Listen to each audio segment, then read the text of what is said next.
Terima kasih teman-teman bersedia meluangkan waktunya untuk mengikuti undangan diseminasi pada hari ini. Perkenalkan, nama saya Rika Damayanti Anisasari. Saya calon guru penggerak angkatan 11 Kabupaten Kepulauan Mentawai. Hari ini adalah tugas akhir pada modul 1, yaitu tentang modul budaya positif. Sebelum kita mulai, marilah kita berdoa kepada Tuhan Yang Maha Kuasa agar acara kita diberi kelancaran sampai akhir. Berdoa mulai.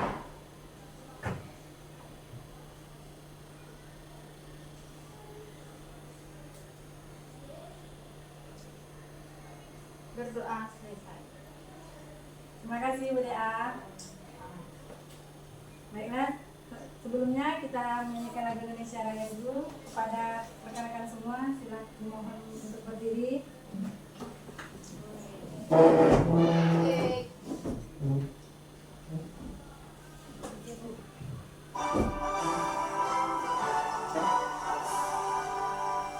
Indonesia, tanah airku, tanah tumpah darahku.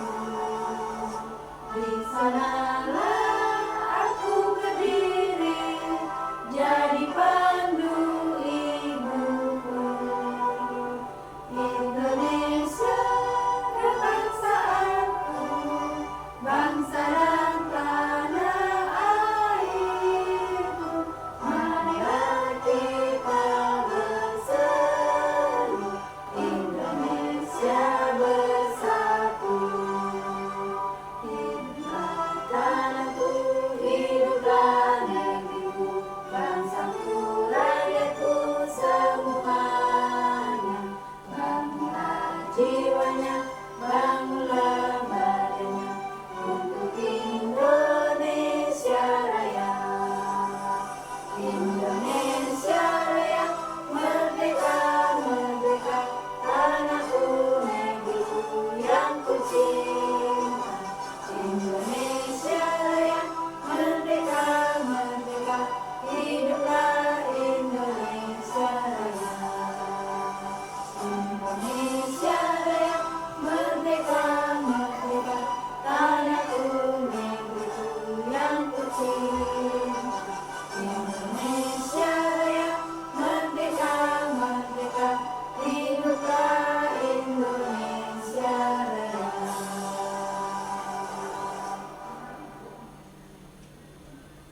Hadirin dimohon duduk kembali.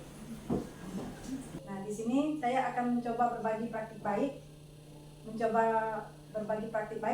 tentang apakah itu budaya positif. Nah, sekarang, apa itu budaya positif? Sebelum kita masuk ke budaya positif, kita lihat dulu filosofi pemikiran Ki Hajar Dewantara.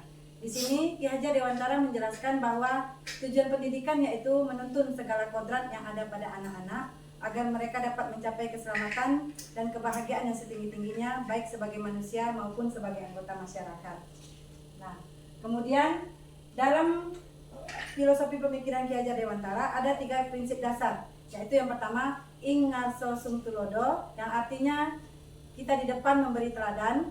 Kemudian yang kedua ing madya mangun karsa, yang artinya di tengah membangun kehendak atau niat.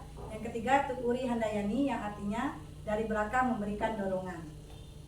Nah, dari filosofi pemikiran Ki Hajar Dewantara inilah nantinya kita dapat dengan menjalankan budaya positif di sekolah, maka akan mempermudah dalam tercapainya tujuan pendidikan nasional yang sesuai dengan filosofi Ki Hajar Dewantara, yaitu pendidikan yang berpihak pada murid dan bersifat menuntun. Nah, di sini ada beberapa konsep inti budaya positif. Yang pertama adalah perubahan paradigma, yang kedua disiplin positif, yang ketiga teori motivasi perilaku manusia, yang keempat hukuman, konsekuensi, restitusi, yang kelima kebutuhan dasar manusia, yang keenam posisi kontrol guru, yang ketujuh keyakinan kelas, dan terakhir adalah segitiga restitusi. Saya akan coba jelaskan tentang beberapa bagian konsep inti budaya positif di sini. Nah, apa itu budaya positif? Budaya positif adalah nilai-nilai, keyakinan dan kebiasaan di sekolah agar murid dapat berkembang menjadi pribadi yang kritis, penuh hormat dan tanggung jawab. Kemudian untuk menciptakan budaya yang positif di sekolah, guru hendaklah mampu menjalankan perannya dalam menciptakan pembelajaran yang menyenangkan di sekolah. Nah, kemudian ada perubahan paradigma. Menurut Glasser, terdapat beberapa ilusi atau miskonsepsi yang harus diluruskan tentang kontrol. Jadi kontrol kita terhadap murid, yaitu yang pertama, ilusi guru mengontrol murid. Kemudian yang kedua, ilusi bahwa penguatan positif adalah efektif dan bermanfaat. Kemudian yang ketiga, ilusi bahwa kritik membuat orang dewasa merasa bersalah bisa menguatkan karakter. Yang keempat, ilusi bahwa orang dewasa memiliki hak untuk memaksa. Yang kelima, ilusi hanyalah khayalan atau angan-angan. Nah, di sini kita lihat perubahan paradigma stimulus respon ke teori kontrol. Kalau dari stimulus respon, yang di sini adalah yang pertama, setiap orang memiliki realitas atau kebutuhan yang sama. Kemudian ya, kalau dalam teori kontrolnya atau pilihan, setiap orang memiliki realitas atau kebutuhan yang berbeda. Nah, kalau dari stimulus respon, yang kedua, semua orang melihat hal yang sama. Kemudian, kalau dari teori kontrol, semua orang melihat hal yang berbeda. Kemudian yang bagian ketiga, stimulus responnya, kita mencoba mengubah orang berpandangan yang sama dengan kita. Sedangkan pada teori kontrol, kita berusaha memahami pandangan orang lain tentang dunia. Nah, kemudian yang kelima, selanjutnya, pada stimulus respon, perilaku buruk dilihat sebagai suatu kesalahan. Sedangkan pada teori kontrol, semua perilaku memiliki tujuan. Kemudian, kalau dalam stimulus respon, saya bisa mengontrol orang lain. Ya, itu berarti kalau stimulus respon itu kan berdasarkan diri kita sendiri, kita bisa mengontrol orang.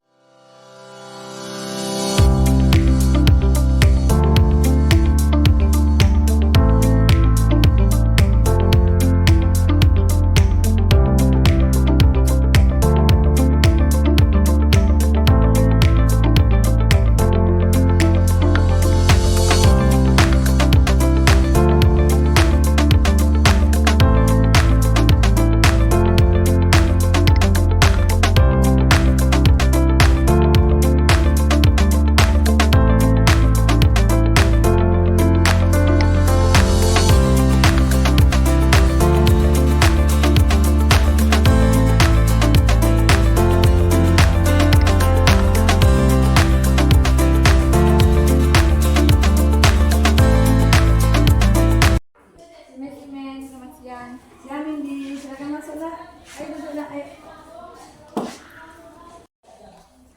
Apakah kamu sehat hari ini? Ya, Mem, saya sehat. Mindy tahu kenapa Mem panggil ke sini? Ya, Mem, karena tadi saya Coba ceritakan, kenapa Mindy tadi main HP ketika kita sedang belajar? begini, Mem, sebenarnya perut saya sakit, terus saya membuka WA untuk mengabari ibu saya. Oh gitu. Kenapa kamu nggak beritahu Mem aja kalau perutmu sakit? Nggak apa-apa, setiap orang pernah berbuat salah. Saya juga waktu sekolah pernah mengalami hal seperti ini, sakit perut. Tapi waktu itu kan belum ada HP, jadi saya langsung mengabari guru. Kemudian guru tersebut juga mengantarkan saya pulang. Apakah kamu sudah sarapan? Ya, Mem, saya jangan sarapan. Itu sebabnya perut kamu sering sakit. Itu akan mengganggu kamu nih dalam proses pembelajaran. Sebelum berangkat, kamu harus sarapan supaya kejadian seperti ini tidak terulang lagi ya. Nah, jadi kita kan punya kesepakatan kelas nih. Pas kamu main HP, kira-kira kesepakatan kelas yang mana yang kamu ingkari? Gunakan itu pada saat pelajaran. Jam pelajaran. Oke, menggunakan HP pada saat jam pelajaran. Nah, oke. Sekarang kalau menggunakan HP kan sudah bilang kita boleh menggunakan HP apabila diperbolehkan atau apabila disuruh oleh guru mata pelajaran yang bersangkutan.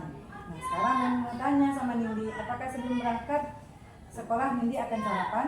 Ya, Mem, saya belum disuruh menggunakan itu. Oke. Terus? Saya enggak.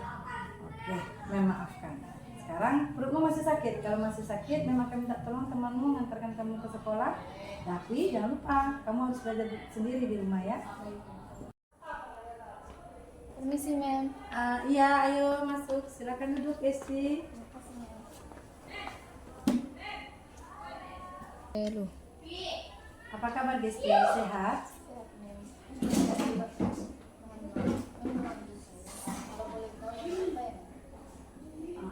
Alhamdulillah, Mem sehat. Begini Gesti, Mem dapat laporan dari Mem Royanti ketika beliau menggantikan Mem mengajar di kelas kalian. Katanya pada awalnya kamu waktu itu Mem ada urusan di dinas pendidikan. Kemudian pada awalnya kamu masuk, kemudian kamu permisi keluar, katanya mau ke belakang. Tapi sampai jam pelajaran selesai, kamu nggak juga kembali ke kelas. Benar itu Gesti? Apa alasannya? Malas mencatat ya? Kalau gitu, Mem juga boleh dong malas. Nah, begini Gesti, nggak apa-apa Gesti, tidak kamu saja yang pernah melakukan kesalahan. Semua orang pernah melakukan kesalahan, termasuk Mem juga. Mem dulu pernah juga seperti itu. Jadi manusia tidak ada yang sempurna. Nah, sekarang Gesti, kita kan punya kesepakatan kelas nih. Kira-kira tindakan kamu kemarin ketika kamu tidak mengikuti pembelajaran yang digantikan sama Mem Royanti, kesepakatan kelas yang mana nih yang kamu ingkar? Oke, saling menghormati dan menghargai. Nah sekarang apa yang akan kamu lakukan selanjutnya? Besok saya Aku sekali, benar sekali Gesti. Jadi meminta maaf itu adalah tindakan yang terpuji. Nah sekarang bagus sekali Gesti, meminta maaf adalah perbuatan yang terpuji.